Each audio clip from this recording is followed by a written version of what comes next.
There's an old saying that you never step in the same stream twice, and that's because streams are really dynamic environments. We learned that they can migrate laterally, right, with meandering, and they can migrate vertically with vertical downcutting, but they can also lengthen.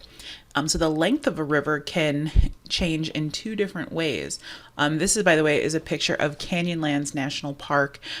This is a famous arch that overlooks the Green River Valley Canyon, which you see here. There's some mountains off in the distance called the Abajo Mountains in Utah. It's pretty sweet. And actually, I'm going to focus on this area right here in just a minute. So the way that streams can get longer is first they can build a delta at the end. So in one of your assignments, you learned that a delta is sort of a fan-shaped deposit. Sometimes it's fan-shaped, sometimes it's not. But it is a deposit where one river flows into another body of water. It's base level, right? And the velocity slows down, so it dumps a whole bunch of sediment. So in that way, the river can get longer as it builds sediment. Its channel can lengthen by extending its channel into the next body of water, especially if it's a lake or a reservoir. The other process where streams can get longer is not at the end or the mouth of a stream, but at the beginning of the stream or the stream's head. And that's a process called headward erosion. So I picked this photograph for an important reason. So if you look at this river canyon right here, I want you to focus here. This is actually the head of this river. And you can see that this is sort of a plateau and that it's really flat here. You can also tell by the lack of vegetation that it's pretty dry in this part of Utah. However, it does rain. And when it does rain, that water will rush over the surface and it sort of congregates here, or it's organized here so that this develops into a waterfall when it rains, and water will flow over this plateau and then down. If there's enough water moving, it will start to erode backwards. Chunks of the sides of this river head will start to fall into the canyon below, and the canyon will extend backwards towards the head. So that's pretty cool. And it's also true that if sometimes streams can undergo headward erosion to such an extent that they actually bump into other streams. They bump into pre-existing streams. And when that happens, when two streams merge because of headward erosion, a process can occur that you learned about in your lab. And that process is called stream piracy. Stream piracy occurs when one stream steals the drainage or diverts the drainage into itself. And so that process is fairly common in trellis drainage. So here is actually a diagram directly from your lab lecture where you see two streams, stream A and stream B, and you can tell that this is trellis drainage because there are a series of long ridges and then valleys in between those ridges. And the ridges are rocks that are resistant to weathering, and the valleys are softer rocks. And then you can see also that where stream A cuts through some of those ridges, it produces water gaps. And then here's stream B. Stream B is also flowing down this general direction towards the bottom of the screen. And then here you see this tributary stream B that is very close to stream A. So during conditions of high precipitation and flooding, what will happen is the same thing that we just saw in a desert will also occur in trellis drainage too, which is that water will rush into the head of this stream and cause it to erode backwards. That headward erosion will continue until it bumps into stream A. When it bumps into stream A, the majority of the drainage in the stream A watershed gets diverted into stream B. Stream B, you can see, swells in volume and discharge. There's much more water in it here. And the other thing that you can see is this water gap now no longer has any water in it, and it becomes what's called a wind gap. So a wind gap used to be a water gap, but all the water was diverted into another stream through the process of stream piracy. So that's all exciting. And occasionally you can capture that on film, but I haven't found one that I think that's good enough really to include here. But stream piracy is the result of headward erosion, and it is especially common in areas of trellis drainage. So the most common type of geologic hazard is actually flooding, and that's because lots of towns and cities were sort of first set up around areas where there was reliable water sources and it could be used for transportation and commerce. So necessarily that's where people live. People live where there are cities, and people live where there are employment opportunities. And for that reason, water and flooding ends up being the most common form of geologic hazard. And this is a fantastic video that takes a few minutes, but shows you exactly what flooding can do in a very small stream. So this is a stream outside of Lockport, New York, and the stream normally flows underneath this road. And so there's kind of a culvert or like a drainage basin underneath. And what's cool here, this takes a minute, but it's very fun to watch, is the water begins to erode some of the sediment, and then eventually the asphalt where this road used to be, and it starts sucking debris down below the road and widening basically what used to be sort of a drainage pipe beneath the road. One of my favorite parts of this film is that the person who's videotaping this is absolutely silent during it. It is fantastic.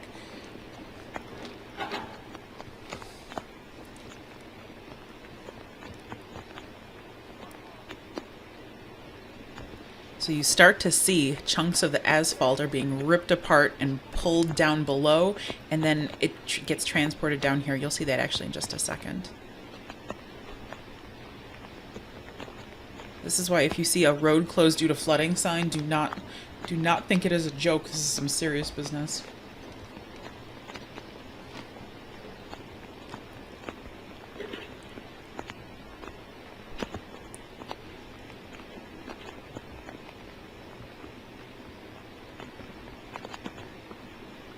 So you can see that all the soil that used to support this asphalt has largely been eroded away and transported downstream. And there goes a huge chunk of road.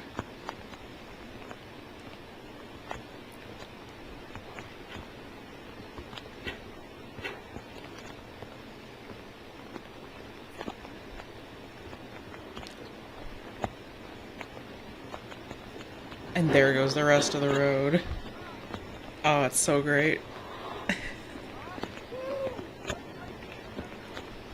And there you can see more erosion of the soil that is underlying this road. And as the soil is eroded, there's nothing to hold the asphalt up, and so it collapses down into the stream as well, and it gets transported further down slope.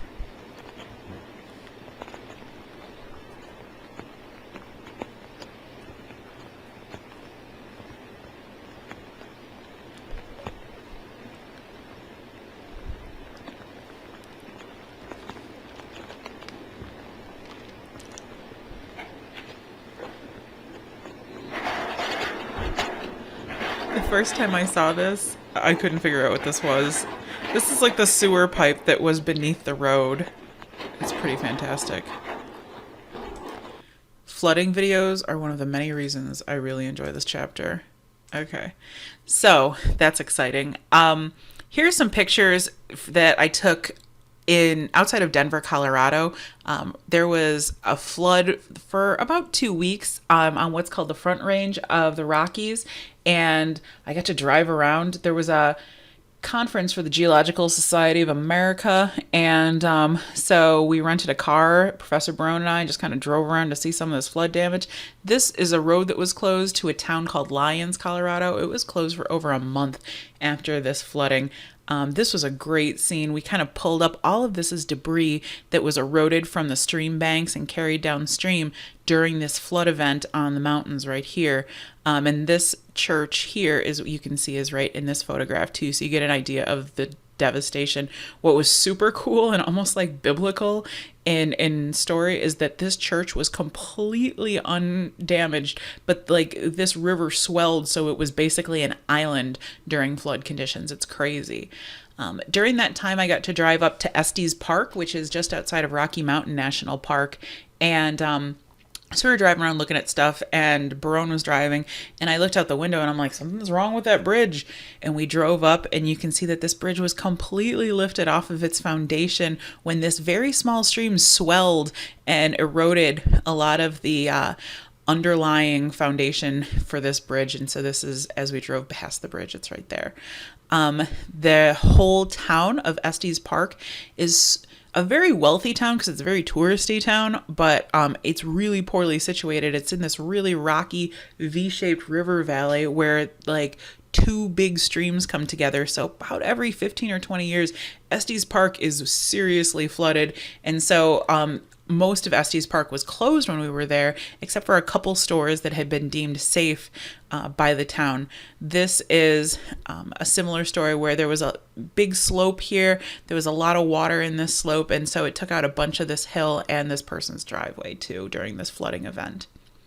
There are 3 different types of floods that we're going to talk about.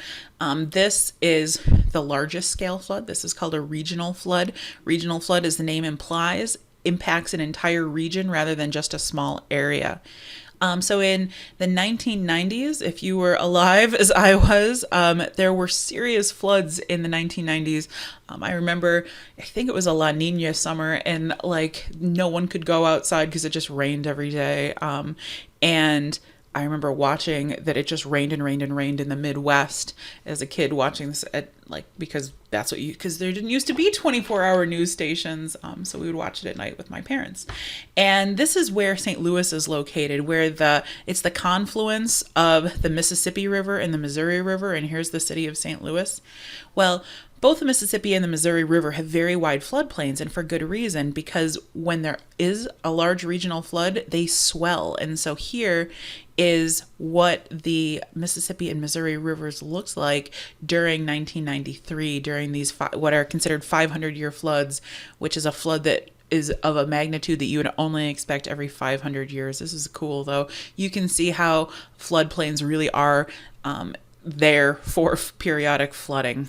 But there was a ton of destruction for a lot of farmers in the region.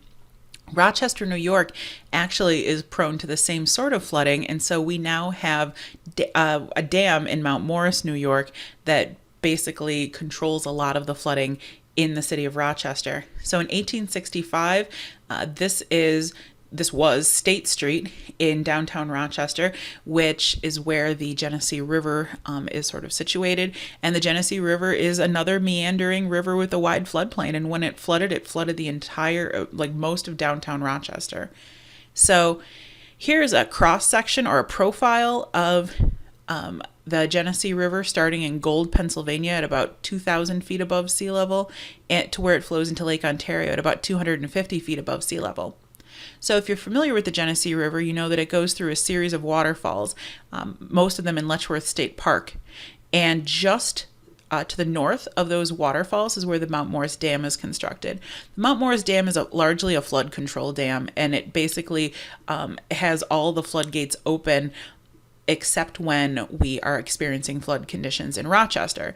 So basically, when there is a lot of precipitation, they will close the floodgates on the Mount Morris Dam and create a reservoir.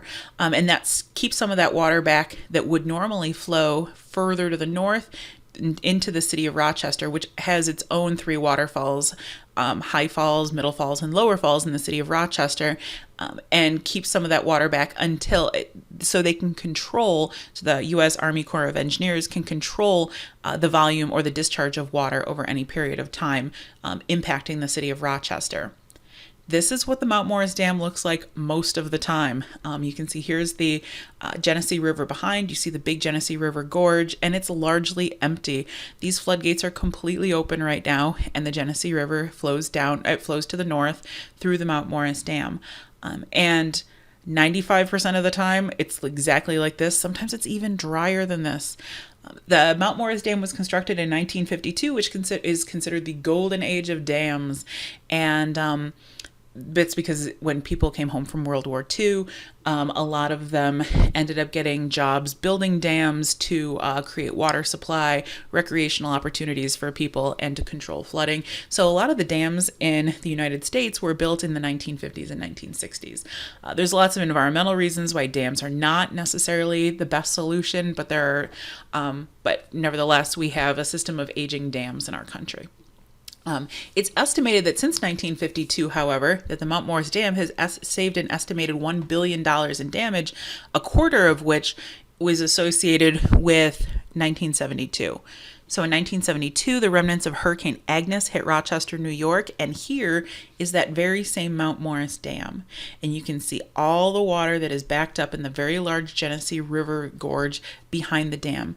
In 1972, the dam came within 6 feet of the reservoir became within 6 feet of overtopping the dam, which would have caused tremendous devastation because it would have undermined the dam and it would have sent a giant wall of water headed north towards Rochester.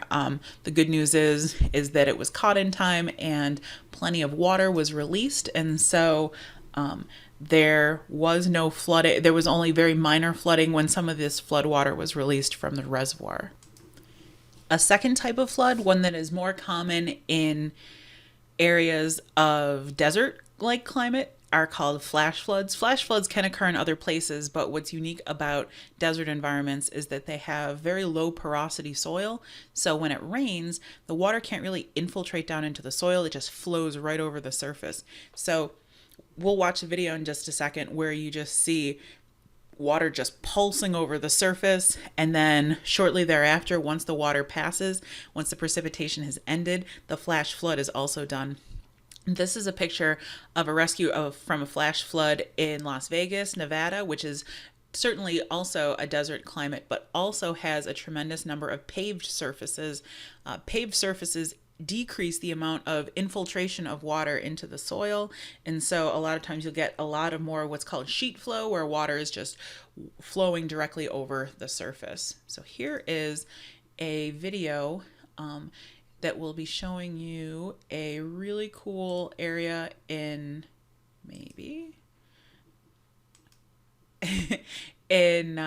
Arizona.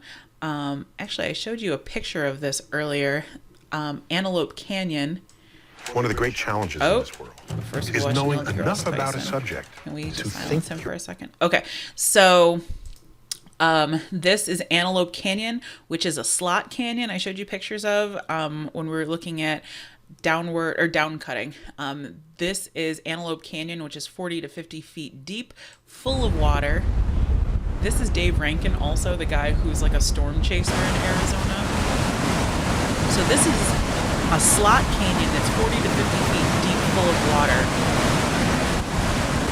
And it rained. You saw at the very beginning of this video, there were clouds, big precipitation, and precipitation flowed into the slot canyon. It just fills up. This is the train tracks that carries coal to the coal mine outside of Arizona. All of this water then is headed towards Page, Arizona. There's only a couple of roads in and out of Page, Arizona. One of them is US 89, and we'll see what happens.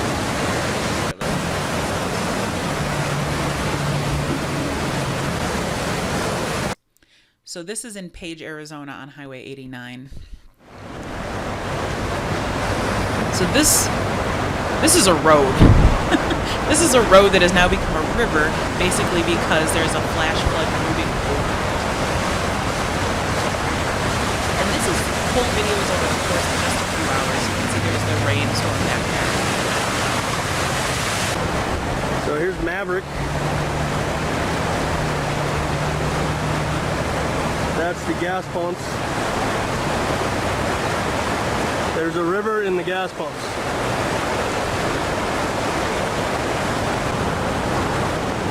So literally the whole city of Page cannot use one of the 3 roads where they can use to exit the city until the storm is over, and then even afterwards the amount of sediment that is transported.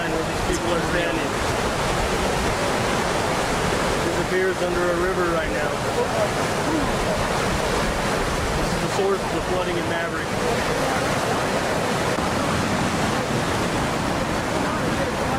Highway 89 is now a river. So you can see a little while later,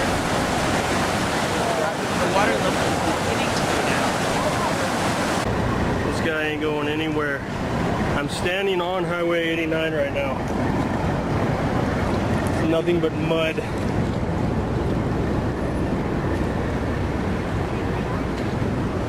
There's the highway.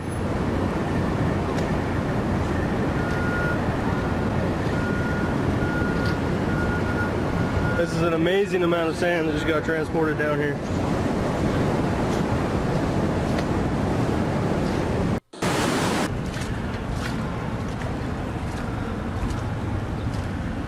There's a truck that was parked in the parking lot in Maverick.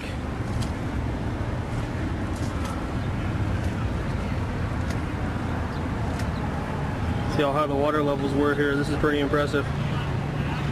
This place just turned into a river.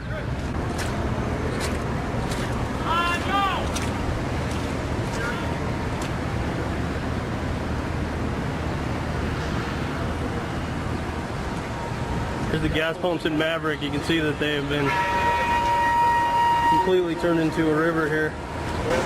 It's like they kept it out of the store, which is pretty impressive. This truck is amazing. So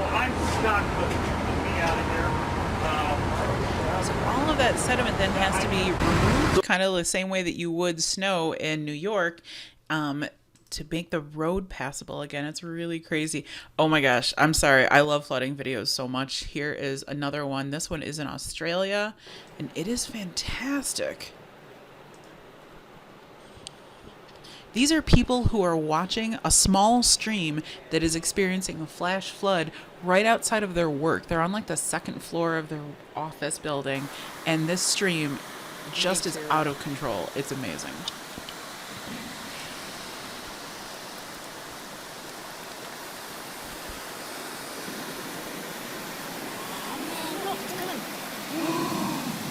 I'm so glad I parked at the front today. That's coming fast. Should we move our cars out the front of the building and just go? Like, it's not going to take much. Because look at it, it's just coming fast.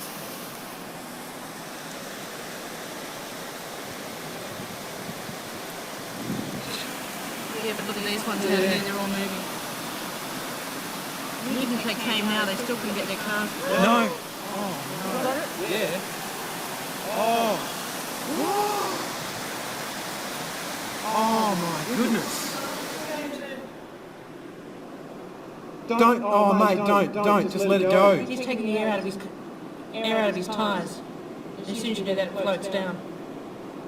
It's 2 cars. So far. Oh no. Don't. No, his is all. He's taken the air out of them. There's another one. That is unbelievable. See if he can take his air out. Oh, Saved lucky. his car. Just. The rest of them are gone. Yep. Oh my goodness.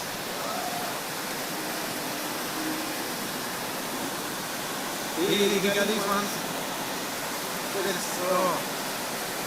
Something must be stuck up on those ones. Our cars are right at the front, aren't they? Oh, I hope so. Oh, look at that, look at that. Where did it come from?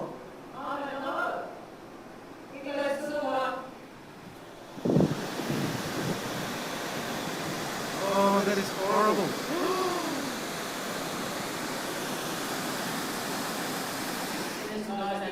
Cameras too. It's a wheelie bin. Oh. For some reason, I never get tired of watching cars flow down a stream. This is such a crazy video. I don't think you'd call that saved, Maggie. There's another one, look. Oh my. Now So it's it's coming getting underneath. sucked under. Did you get that? Yeah. Where's it come from? So That would have been the cars that are parked up on the road, yeah. So somebody had their cars here and they came Oh, the cars in the other car park are going to get hit now.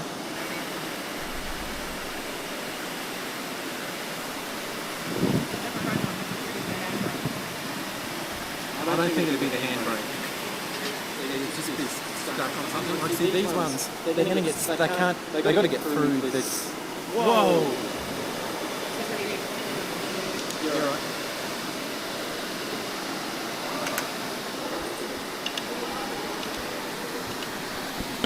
Oh! All right, so we're going to skip ahead towards the end of the flood, just so you can see the damage at the very end. Look at all the cars.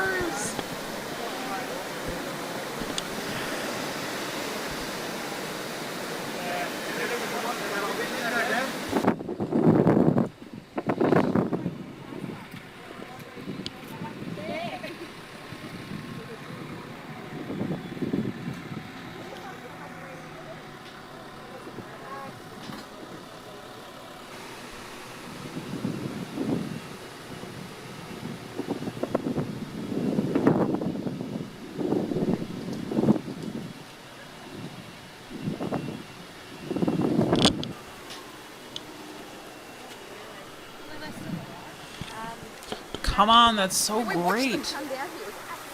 Sorry. You're right. Great. Oh my gosh. Okay, so those are flash floods. They occur over a very short period of time, cause a tremendous amount of damage.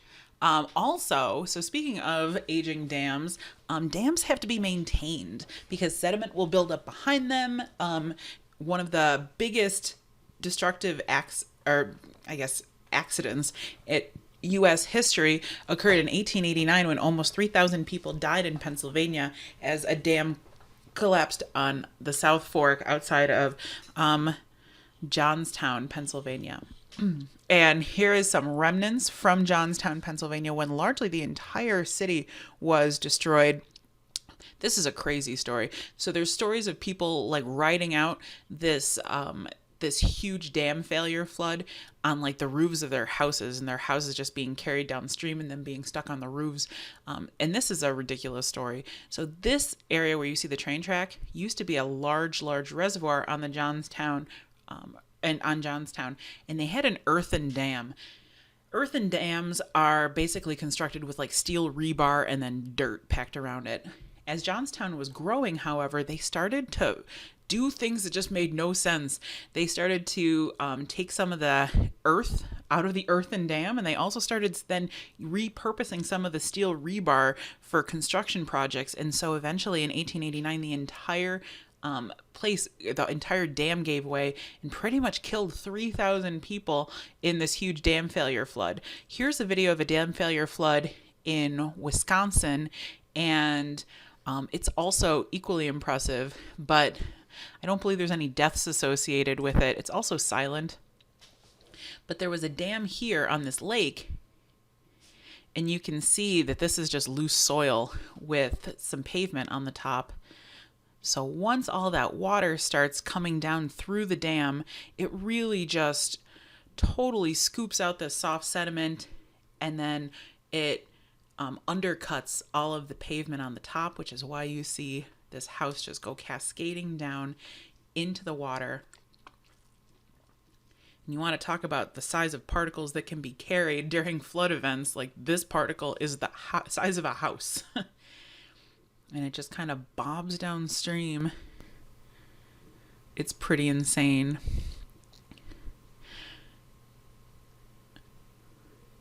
And erosion is continuing on this bank here where there used to be.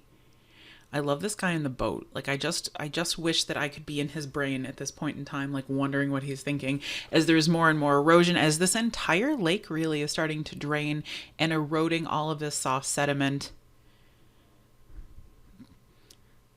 There's that first house kind of bobbing in the water there.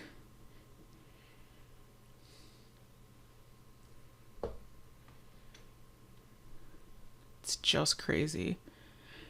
I guess the good news is that, if there is good news here, that these are like people's vacation homes. These aren't like people who were barely scraping by. It's still a terrible thing, but it's for people who I guess will recover. The guy in the boat again, and here you have another house sliding into the water.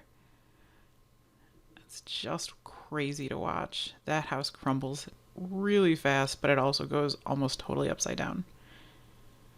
Nuts. So this is what happens when dams aren't properly maintained. You have to take all the sediment that exerts pressure on the other side of a dam. You have to scoop all that out. You have to make sure that the walls of the dam are stable. Like, it requires pretty constant and regular maintenance. It's important.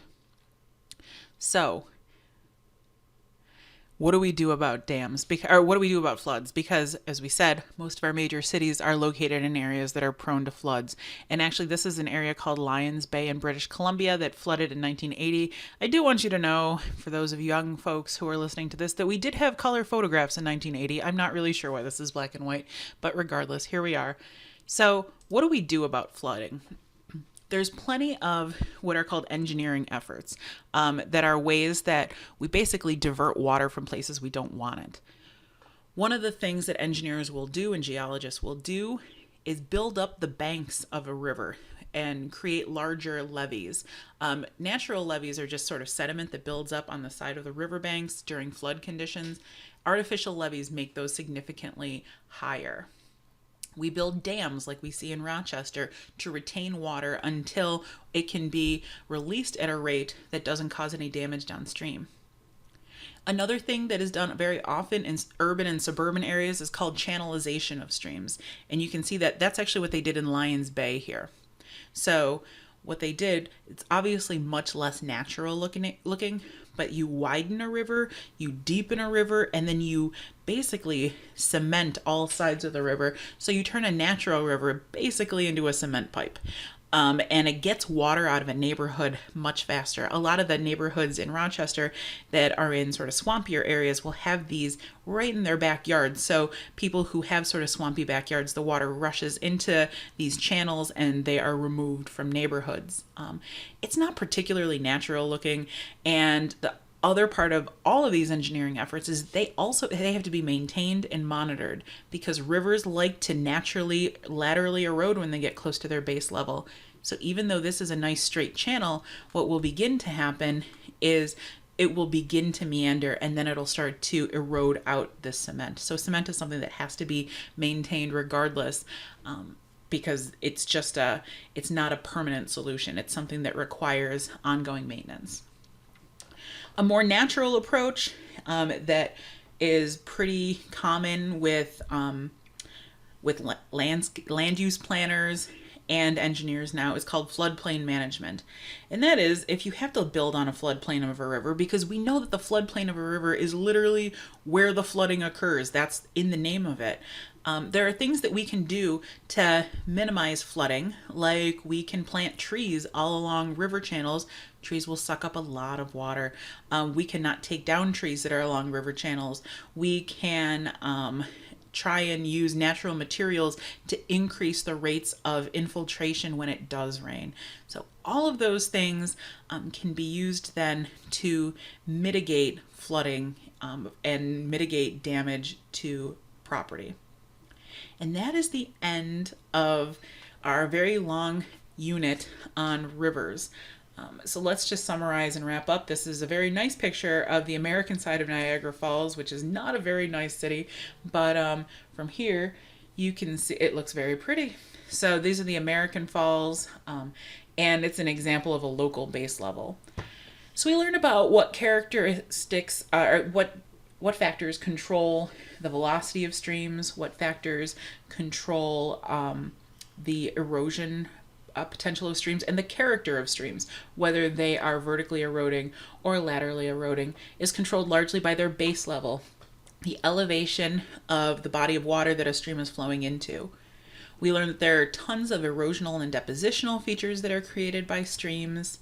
And then we finally wrapped up talking about floods and flood control. So this is a long video, but honestly, I think about half of it is just like videos of floods and flood control. So this is the end of the first part of your unit on rivers. The next part has to do with groundwater, which is also an incredibly important resource to people.